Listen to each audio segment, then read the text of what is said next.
Bien, muy buenas tardes con todos. Soy el doctor Joshua Barbosa y bueno, esta vez vamos a dar inicio a nuestro primer conversatorio virtual eh, del grupo de investigación Taurre Lapet Group. Quien les habla es coordinador del Centro de Investigación en Epidemiología y Medicina Basada en la Evidencia de la Universidad Norbert Wiener y también dirijo el grupo Taura Lapet Group, que es un grupo de investigación dedicado específicamente a la evaluación de tecnología sanitaria a través de la investigación secundaria como revisiones sistemáticas y metaanálisis. Ya tenemos muchos artículos publicados y bueno, nuestro objetivo principal es poder compartir, colaborar con la toma de decisiones basada en la evidencia, en la mejor evidencia posible. El día de hoy vamos a revisar un primer acercamiento, una primera reflexión, como muchas de las que vamos a ir realizando durante el resto del año y el 2024. Y van a tratar con diversos tópicos. Pensé que sería menester empezar por los elementos esenciales para la publicación científica. Y bueno, como ya sabrán, los que bueno, están viendo esta presentación en vivo, eh, las clases que nosotros brindamos a través del diplomado en investigación epidemiológica de la Red Latinoamericana de Pediatría y Neonatología, que está en su plataforma virtual, que la pueden ver aquí, ¿no? Si están viendo este video, es pediatría.cutbarbe.com. Ustedes como alumnos pueden ingresar a la plataforma y ver las clases desde una diferente perspectiva, ¿no? O sea, más aplicativas. Estas presentaciones que vamos a hacer a través del canal de YouTube son especialmente un complemento con un llamado a la reflexión, un complemento con el que vamos a dialogar. Ustedes pueden también realizar sus comentarios a través de la red social de YouTube para que podamos compartir experiencias, dialogar y utilizar este medio como un foro. ¿Bien? Bueno, vamos a empezar. Hay unos elementos que yo considero elementos previos a la publicación científica. Cuando uno quiere realizar una investigación, cuando uno quiere publicar un artículo científico, uno ya inicia con un proceso previo. No es que me nazca a mí realizar una publicación de la nada, ¿no? Sino es que ya existió un proceso previo de una investigación que se plantea primero como un proyecto o un protocolo de investigación y que luego surge la iniciativa de divulgar los resultados a través de una revista científica. Sin embargo, en el camino en donde yo realizo la investigación, culmino la investigación y tengo la iniciativa de publicar mi artículo, existen diversos elementos que yo como investigador debo de considerar necesarios para publicar, ¿no? Elementos como, por ejemplo, los datos del autor, ¿no? El perfil del investigador, el perfil del equipo, ¿no? Los elementos o los conocimientos del procesamiento editorial de una revista, ¿no? Desde la recepción de un artículo hasta los primeros pasos, ¿no? De la contestación por parte de la revista. Son elementos básicos que debemos de tener en cuenta. Entonces, bueno, primero debemos de pensar en el proceso de publicación. Es un punto de partida que todo investigador debe conocer. Entonces, todas las personas involucradas en el desarrollo académico y generación del conocimiento que tienen esta inquietud de publicar un artículo científico y no lo han hecho antes, lo primero que deben de saber es que toda revista tiene un proceso editorial, un proceso de publicación. El proceso de publicación inicia desde que nosotros como investigadores tenemos la iniciativa del envío hacia la revista, ¿no?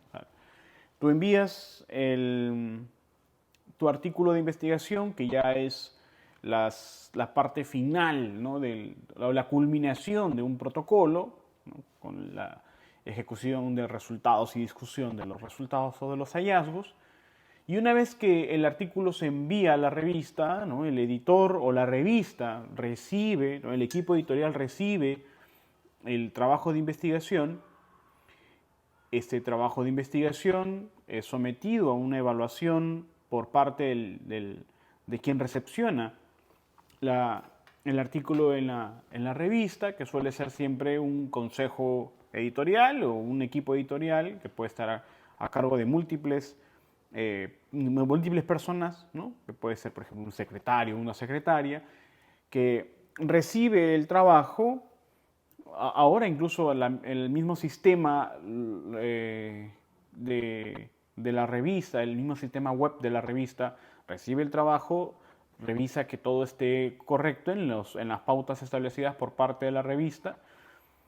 No, si en algunas revistas es automatizada, en algunas otras revistas todavía es de forma mecánica, o sea, las personas detrás del soporte de la revista revisan el trabajo y ven un checklist, ¿no? Que debe ser una especie de un primer filtro. Las personas revisan esta publicación, ven que cumple con todos los criterios que han solicitado las normas para el autor por parte de la revista, y si cumple con estas normas pasa a una segunda fase, que ya sería una primera contestación por parte de la revista para informarle al investigador de que su publicación está pasando hacia un proceso de revisión por pares. Este proceso toma un tiempo y a esto viene la reflexión por parte de esta presentación. Muchas veces los investigadores se frustran, sobre todo los investigadores noveles o los investigadores nuevos, se frustran porque desconocen el tiempo de publicación. No todas las revistas, para empezar, cumplen con el mismo tiempo de recepción, de contestación o de la primera contestación después de pasar el primer filtro o el checklist, ¿no? Las revistas se toman un tiempo mayor o menor dependiendo de la cantidad de trabajo que tenga la revista, de la recepción de los artículos, en fin. Hay múltiples aspectos o motivos por los cuales una revista puede demorar entre una semana, 2 semanas, 3, 4, 8, 16, 32 y múltiples, incluso múltiples semanas, muchas más semanas de las que pueden tomarse algunas otras revistas. ¿Cómo saberlo? ¿Cómo saber cuando una revista se demora menos tiempo? Yo tengo que investigarla. Si yo terminé mi trabajo de investigación y voy a publicar mi artículo, yo debo saber a qué revista voy a enviar y debo de conocer los detalles o pormenores de la revista, ¿no? O sea, debo de saber cuánto tiempo a la revista le va a tomar revisar mi artículo y dar la primera contestación, ¿no? Entonces, hay páginas, inclusive, como la página de Elsevier Journal Finder, que me permiten observar esos detalles, ¿no? O sea, de cuándo es la primera contestación por parte de la revista, ¿no? Obviamente, si yo necesito publicar un artículo en un menor tiempo posible, yo voy a elegir una revista que además de adecuarse a la temática de mi trabajo de investigación, me pueda contestar en la menor cantidad de tiempo posible, ¿no? Disculpen que hay que lubricar la vía oral con cafecito. Bueno, seguimos. Entonces, una vez que ya sé cuánto tiempo va a demandarme la primera contestación, es un primer paso que todo investigador debe de saber, además de todos los elementos que vamos a ver, es un primer paso. El tiempo y el proceso. El tiempo editorial.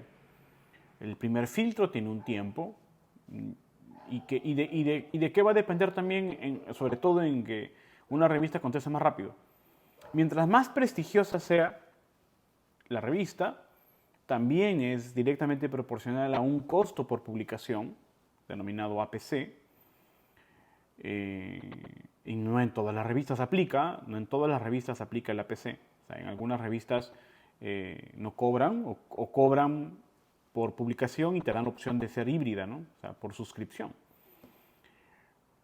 Pero es más probable que las revistas que cobran más rápido te contesten.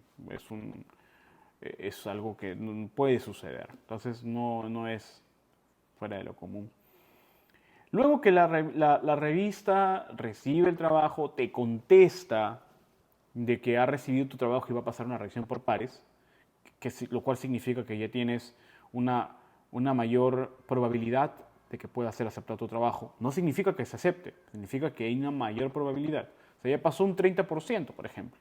Luego sigue la revisión por pares. Ojo que en el primer filtro el trabajo puede ser rechazado. Es por eso que hay que procurar publicar en revistas en donde el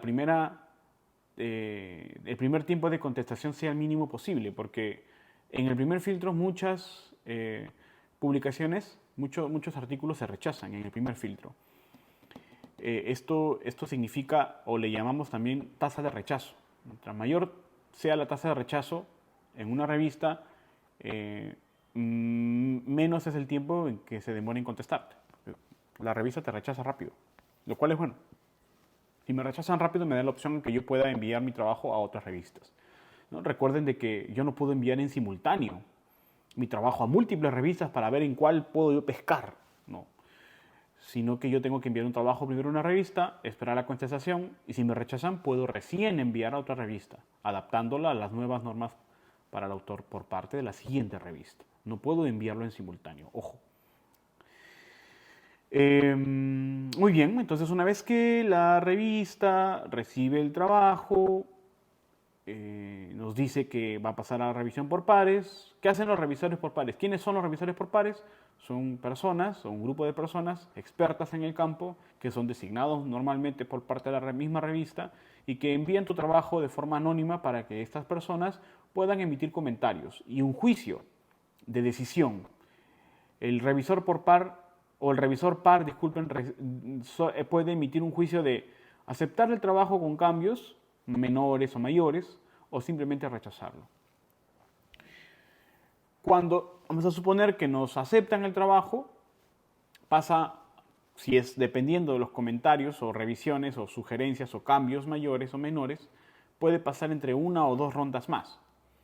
O pueden simplemente ser rechazados el trabajo.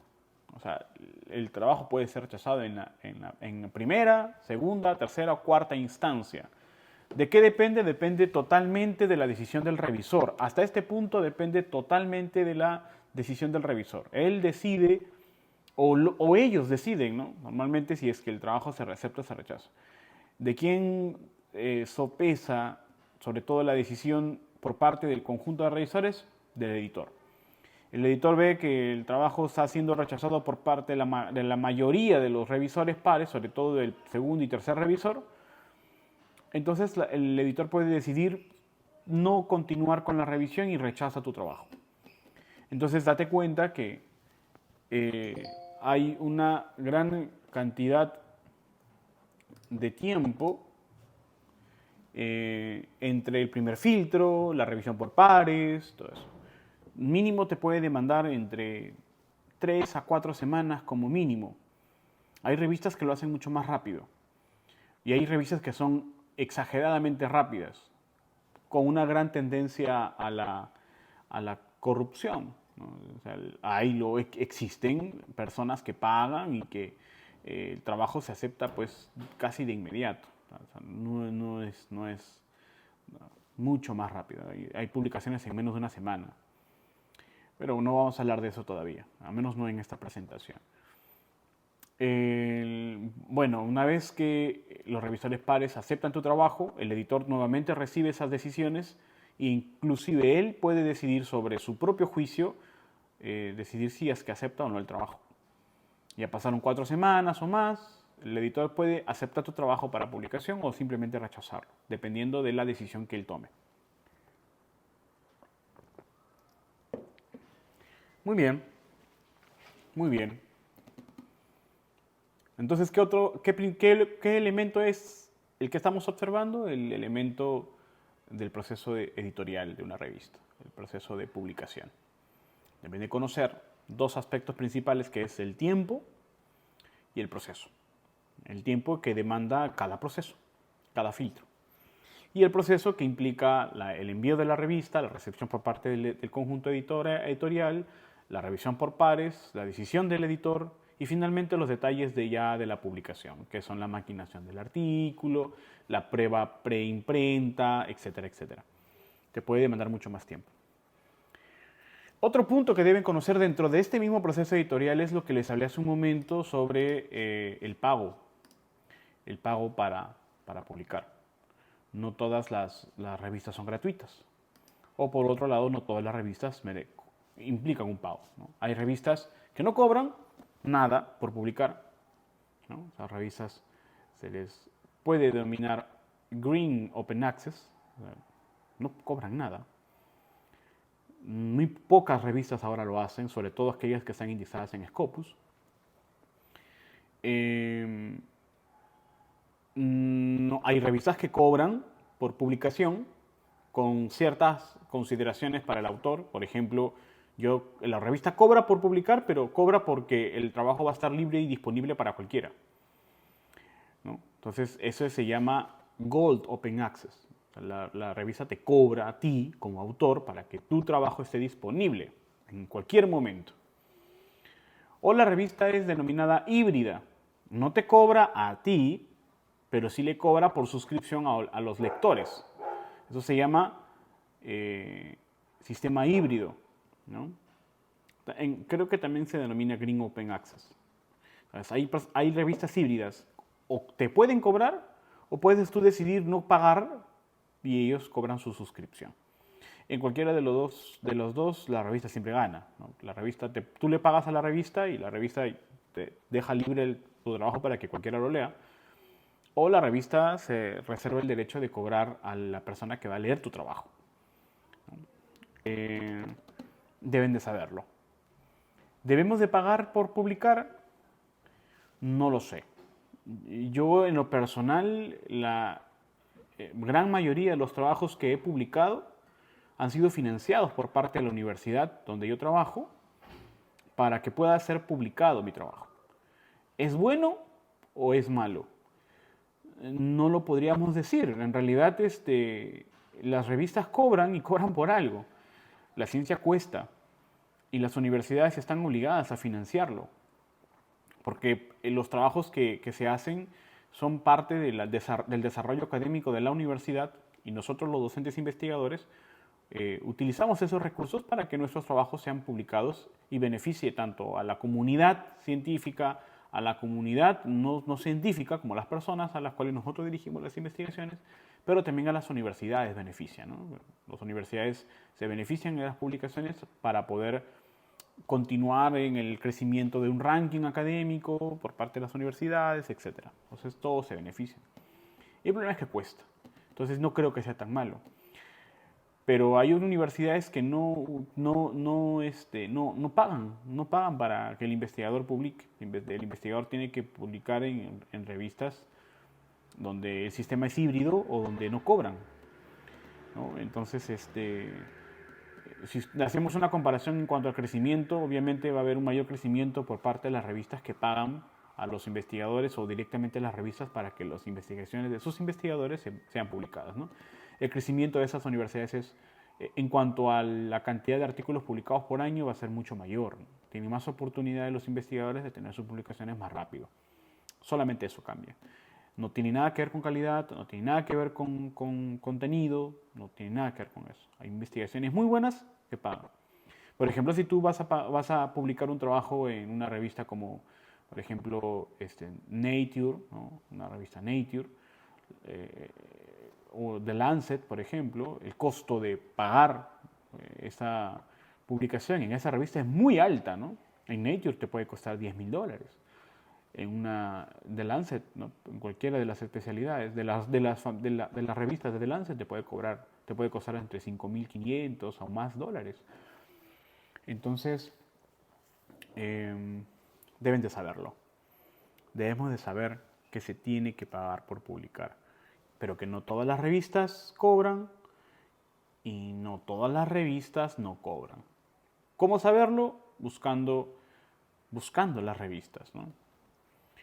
Por ejemplo, pueden entrar a la página de Saimago Journal Rank para que puedan ver cuáles son las revistas dentro del ranking y dentro de ellas buscar revista por revista la que sea más idónea a mi temática de publicación de mi trabajo de investigación y buscar dentro de ellas si es que hay un pago, hay un costo. Es una forma, ¿no? Es una forma. Muy bien, el otro elemento son las... A ver cómo vamos aquí. Vamos a ver aquí. Quiero ver cómo está la... Muy bien. El otro elemento es las consideraciones para ser autor. O sea, si tú quieres publicar un artículo de investigación, es porque has elaborado un trabajo de investigación. Y para elaborar un trabajo de investigación, obviamente en grupo, no puedes hacer un trabajo solo, sino tienes un grupo de investigación, cada uno de los autores dentro del trabajo tiene que cumplir con ciertos criterios para ser autor, ¿no? O sea, eso debemos de saberlo para evitar rompimientos de la barrera ética en cuanto a las consideraciones para la autoría. ¿Quién dictaminó esas consideraciones para la autoría? La International Committee of Medical Journal Editors, ¿no? O el Comité Editorial de Editores de Revistas Médicas, el Comité Internacional, disculpen, de Editores de Revistas Médicas, estableció 4 criterios que deben tener los autores y cumplir los 4 para considerarse autores. ¿Qué pasa si alguien no cumple uno de ellos? No es autor. Y pasaría a la sección de agradecimiento solamente, porque es un colaborador, ¿no? No es un autor. ¿Quiénes son autores? Primero es aquella persona que ha realizado contribuciones sustanciales desde la concepción o diseño del trabajo, de la adquisición de la información, del análisis o la interpretación de la información. ¿Qué quiere decir esto? ¿Quién es el autor? En este primer punto, si yo he participado con la idea del trabajo, soy autor. Si yo he diseñado algún método en el trabajo, también soy autor. Solamente cumpliendo ese primer punto, faltan los demás 3. O sea, tienen que ser los 4 a la vez.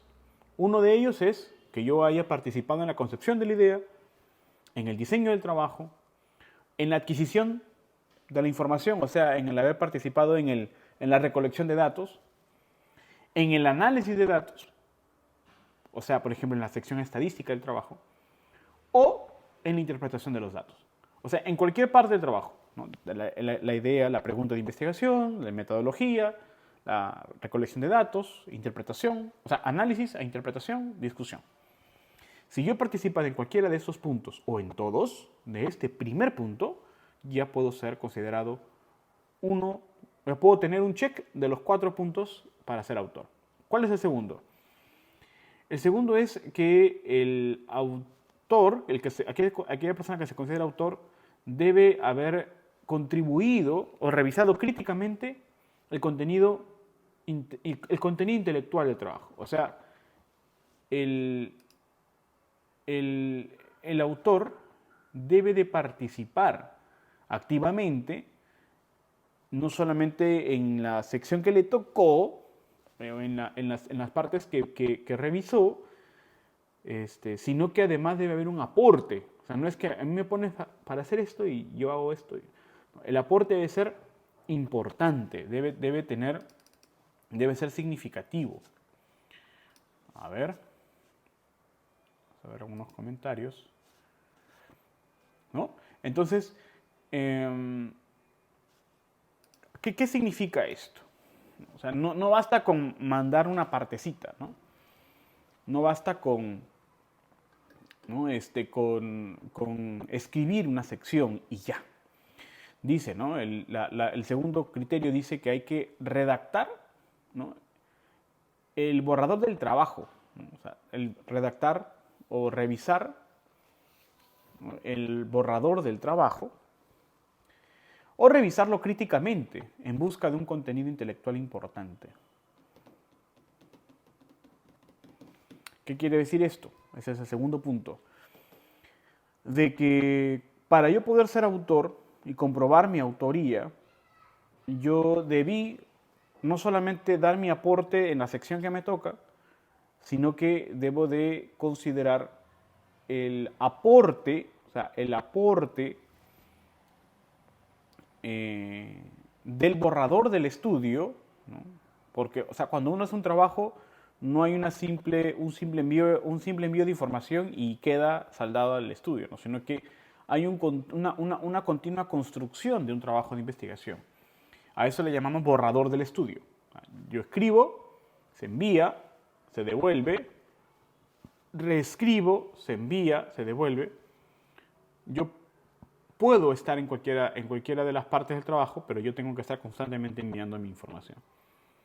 ¿Cuántos envíos puede haber por parte, ¿no? Envíos y devoluciones por parte del equipo? X. Puede ser 1, 2, 3, 4, 5, N, no lo sé. Pero tiene que haber un envío y recepción de información, donde se redacte el borrador del trabajo, donde se revise críticamente para un aporte intelectual o un aporte de trabajo considerable, ¿no? O sea, no es que solamente voy a enviar una oración y ya está. El tercer punto es un punto muy importante que tiene que ver con las implicancias de la aceptación del trabajo. O sea, el autor tiene que aprobar la versión final que se va a publicar. O sea, yo tengo que ser autor cuando cumplo hasta este punto el tercer criterio. El primero, recuerden, que es, ¿no?, participar en alguna sección del trabajo, o en todas. Puedo estar en todas si es que soy el que ideo todo, por ejemplo, y estoy en todas las secciones. O puedo participar en alguna de las partes, ¿no? El primer punto. El segundo punto es elaborar un borrador, escribir algo de lo que estoy aportando. El tercer punto es aprobar la versión final del trabajo. ¿Esto qué quiere decir? Que yo como investigador acepto la versión final que se va a enviar a la revista.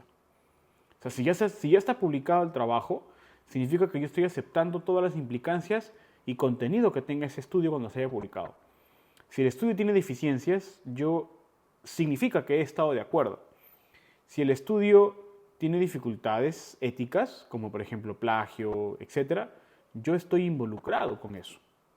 Y eso sucede, ¿por qué? Porque se supone que cuando ya se ha publicado es porque yo he aceptado la versión final. Si no se acepta inmediatamente en una persona, por ejemplo, que no ha sido citada nunca o que no ha sido invitada nunca y después de su nombre en un trabajo de investigación, puede solicitar a la revista la retractación del trabajo, porque su nombre está ahí. Y esa persona nunca es invitada. O sea, yo puedo decir, oye, pero ¿por qué se ha enviado mi trabajo a esa revista? ¿Y por qué hasta que si yo nunca he participado? Eso es muy común también, ¿no? Invitan a, por ejemplo, autores de muy alto renombre, los colocan en el trabajo para que esta publicación sea visible o notoria, sea notoria y se cite y se genere ruido por parte de la publicación, ¿no? Y finalmente, el último punto es estar de acuerdo, ¿no?, para ser responsable por todos los aspectos del trabajo, para asegurar, ¿no?, las cuestiones relacionadas con la integridad o la precisión de alguna parte del trabajo, ¿no? Y aceptando eso, yo voy a aceptar también que se investiguen y se puedan resolver adecuadamente, ¿no? La traducción correcta es: hay un acuerdo de responsabilizarse de todos los aspectos del trabajo para garantizar que las cuestiones relacionadas con la exactitud o la integridad de cualquier parte del trabajo se investiguen y se resuelvan adecuadamente. Es lo mismo cuando yo digo, si yo acepto la última versión del trabajo, entonces estoy de acuerdo con la responsabilidad que conlleva la aceptación del mismo. O sea, todo lo que devenga del trabajo es responsabilidad de quien acepta el trabajo. Entonces tengo que cumplir con esos 4 criterios elementales em, para poder ser autor de una investigación. ¿Qué pasaría si yo no acepto la versión final? Pues no soy autor. No soy autor, ¿no? Puedo ir en agradecimientos. Entonces, ¿qué pasaría si yo agrego a alguien que no participó en nada?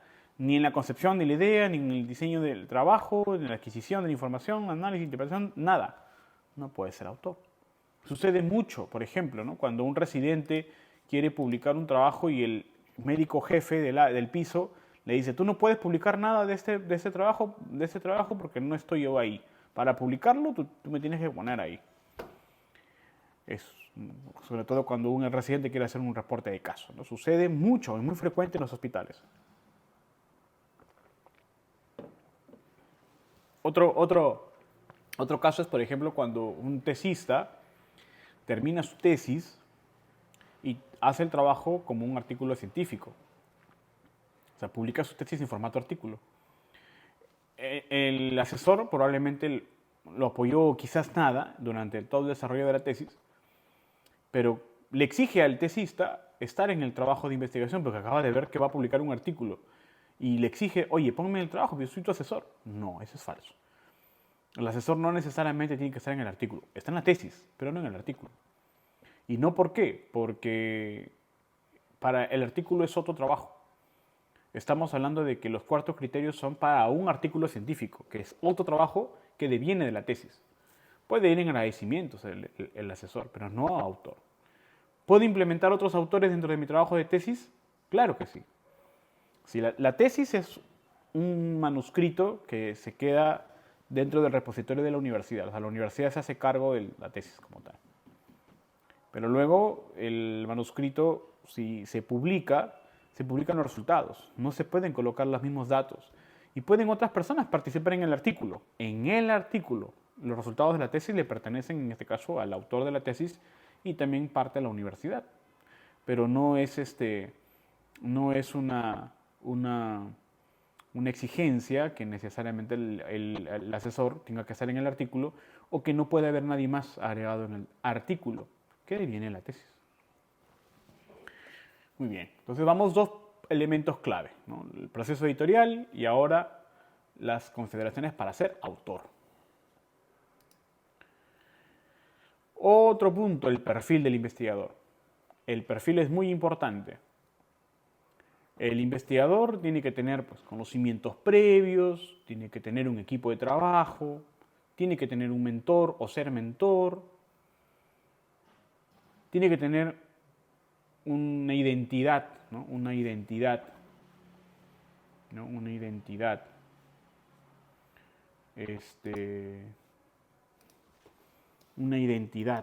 como investigador, ¿no? ¿Qué significa eso? Pues, ¿qué significa la identidad? O sea, tener un registro investigador, ¿no? Normalmente nosotros tenemos un registro que se conoce como ORCID. Es un registro del investigador para que tenga como una forma homogénea de identificación por parte de todas las revistas, ¿no? El ORCID. Es una forma homogénea que compila incluso todos nuestros datos personales y luego también académicos, ¿no? En cuanto al equipo de trabajo dentro del perfil investigador, lo principal es conocer a los autores. O sea, tú no puedes trabajar o estar en un artículo con alguien o con gente que no conoces, ¿no? Eso es muy importante. O sea, yo no puedo estar en un artículo donde no conozco a nadie de lo que estoy participando. Por ejemplo, yo colaboro con gente de otros países, donde me reúno con ellos, converso con ellos, tenemos un grupo de WhatsApp, por ejemplo, no nos conocemos, pues, no somos amigos, o sea, no somos amigos íntimos, ni personas ni cercanas. De hecho, vivimos en continentes incluso lejanos, pero nos conocemos académicamente. Busco su información, conocen la mía, conversamos, dialogamos, o sea, nos conocemos. Y por lo tanto, cuando sale una publicación por parte del equipo de trabajo, sabemos que todo el equipo se conoce. Sucede, por ejemplo, que hace poco en el Perú se ha denunciado, ¿no? Por ejemplo, esta compra de autorías, ¿no? Entonces tú te das cuenta que estas personas se encuentran en un artículo, ¿no? O sea, han publicado, han comprado, han pagado para estar en un artículo y están con personas que ni siquiera se conocen, incluso del mismo país. Entonces es muy complejo eso. No puedes tú publicar con gente que no conoces. Siempre publica con gente que conoces. Y conocerse no significa ser amigo, ser familiar, ni eso. Sino tener una cercanía, por lo menos saber con quién estás trabajando, ¿no? Muy bien, entonces siempre hay que contar con un perfil correcto, una identidad, conocer a mi equipo, conocer a los autores. Cuando se forma un equipo de trabajo hay que atribuir funciones, ¿no? Un punto también importante es la conducta responsable de investigación. Todas las personas que quieren hacer una investigación deben de conocer las conductas responsables de investigación. Y dentro de ello los aspectos éticos para la redacción de un artículo científico, ¿no? Evitar el plagio, evitar, por ejemplo, las alteraciones de los resultados, ¿no? O sea, por ejemplo, manipular información, fragmentar o hiperfragmentar los resultados de una publicación para tener múltiples publicaciones, lo que se conoce como salami, colarse o colar autores en mi trabajo o colarse en trabajos que no son propios para tener mayor número de publicaciones, también es una mala conducta. Bueno, ya hablé lo del plagio. Entonces, son elementos negativos que fracturan una conducta responsable. Entonces, la conducta responsable del investigador debe no solamente conocerse, sino también aplicarse y fomentarse entre todos los grupos de investigación.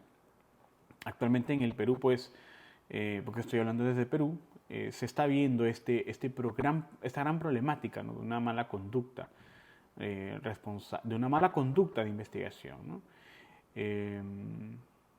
Todos los equipos de investigación deben de tener este conocimiento, como les dije, aplicarlo para que puedan realizar unos correctos procesos de una investigación, sobre todo con el fin de que la investigación tenga credibilidad, ¿no? Bueno, ya les hablé que todo investigador debe tener una firma, o sea, una identidad, ¿no? Y por lo tanto un nombre. ¿Cómo escribir nuestro nombre de investigador? O sea, cómo establecer el nombre del investigador. Por ejemplo, mi nombre es Joshua Giordano Barbosa Meck. O sea, tengo dos nombres, dos apellidos. Pero mi nombre científico es Joshua J. Barbosa.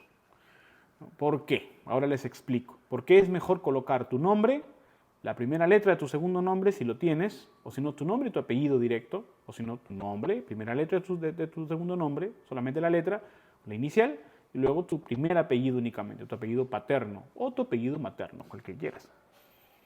¿Por qué es mejor un solo apellido? Lo que pasa es de que cuando nos citan, si tenemos dos apellidos, probablemente el sistema de referenciación se confunda y coloque información o referencia información que no es. Entonces es mejor colocar solamente un apellido para que saque solamente nuestro único apellido y las referenciaciones o las citaciones sean correctas.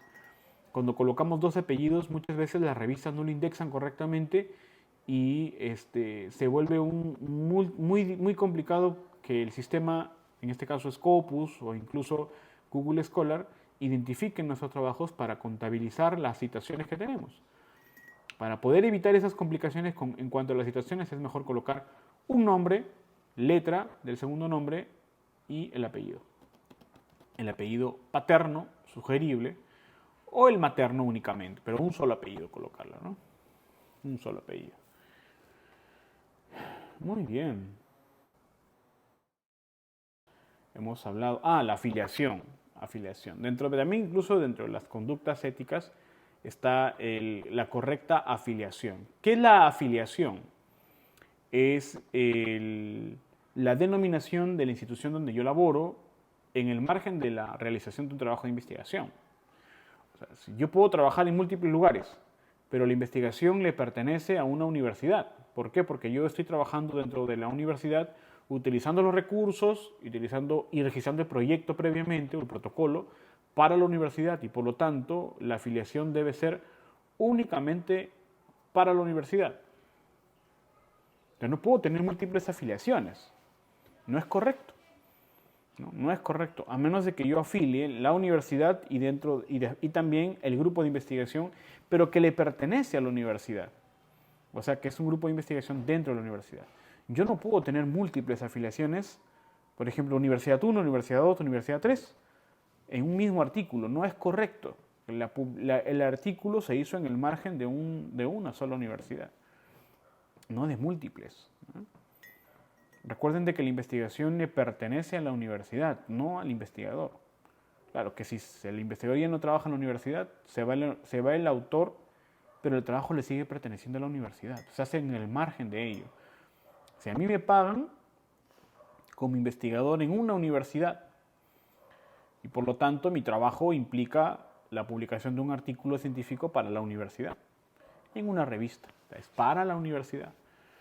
Entonces, ¿qué pasaría si yo tengo múltiples afiliaciones? Lo que estoy haciendo es engañar a todas las universidades de que mi trabajo es para él o para él o para él, para él. No es correcto, no es correcto. ¿Esto es un delito? Obviamente no es un delito. ¿Es sancionable? Va a depender de la universidad. No todas las universidades van a sancionar esas conductas. En algunas es permitidas, ¿no? En algunas otras no.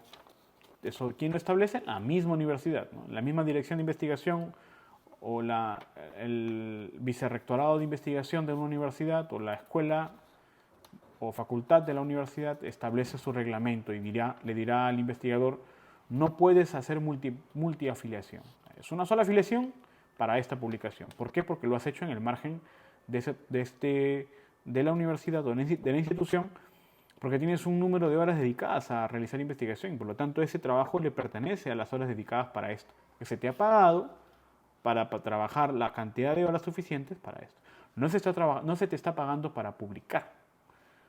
No se te está pagando por tu trabajo como redactor. Como un servicio, ¿no? Sino te está trabajando como una persona dedicada a tiempo completo o parcial, que tiene un número de publicaciones en el margen de las horas de trabajo para la institución, dedicadas para la institución. Entonces es muy, muy complejo. ¿Qué pasaría si yo trabajo en un hospital y no me pagan por ser investigador, pero si yo publico en mi artículo y trabajo solamente en el hospital, si quiero puedo afiliarlo para el hospital? Si quiero, ¿no? Pero siempre debe tener una publicación. La universidad te paga normalmente cuando eres investigador, docente investigador, la universidad paga al docente. Cuando eres hospital normalmente no sucede eso, al menos en el Perú no. No todos los hospitales, o sé que ninguno, en el Perú, los hospitales no contratan a investigadores solamente para dedicarse a investigar y publicar. No lo hay, al menos puede haberlo en institutos especializados, ¿no? Como por ejemplo en el Instituto Materno Perinatal o del Niño, donde sí hay investigadores dedicados a hacer investigación, ¿no? Pero esos institutos especializados, es nivel 4. Pero luego en hospitales de nivel 1, nivel 2 o nivel 3 no hay esta representatividad para la realización de investigación. Normalmente los mismos miembros del equipo médico o equipo de salud realizan trabajo de investigación y publican sus artículos, muchas veces sin financiamiento. Muy bien, muy bien. Entonces, si hubiese alguna consulta, alguna duda, pregunta, hasta aquí lo pueden hacer a través del canal de YouTube. Espero que esta presentación pues, les haya sido de su agrado, más que de su agrado, les sea de utilidad, ¿no? Es muy importante para nosotros el crecimiento de este canal. Si es que pueden compartir este video, suscribirse al canal de YouTube, comentar siempre los videos que hagamos y bueno, esperemos sus sugerencias también para una siguiente presentación. Pueden sugerir temas o pueden sugerir algunos aspectos dentro del contenido en nuestras presentaciones. Gracias. Nos vemos.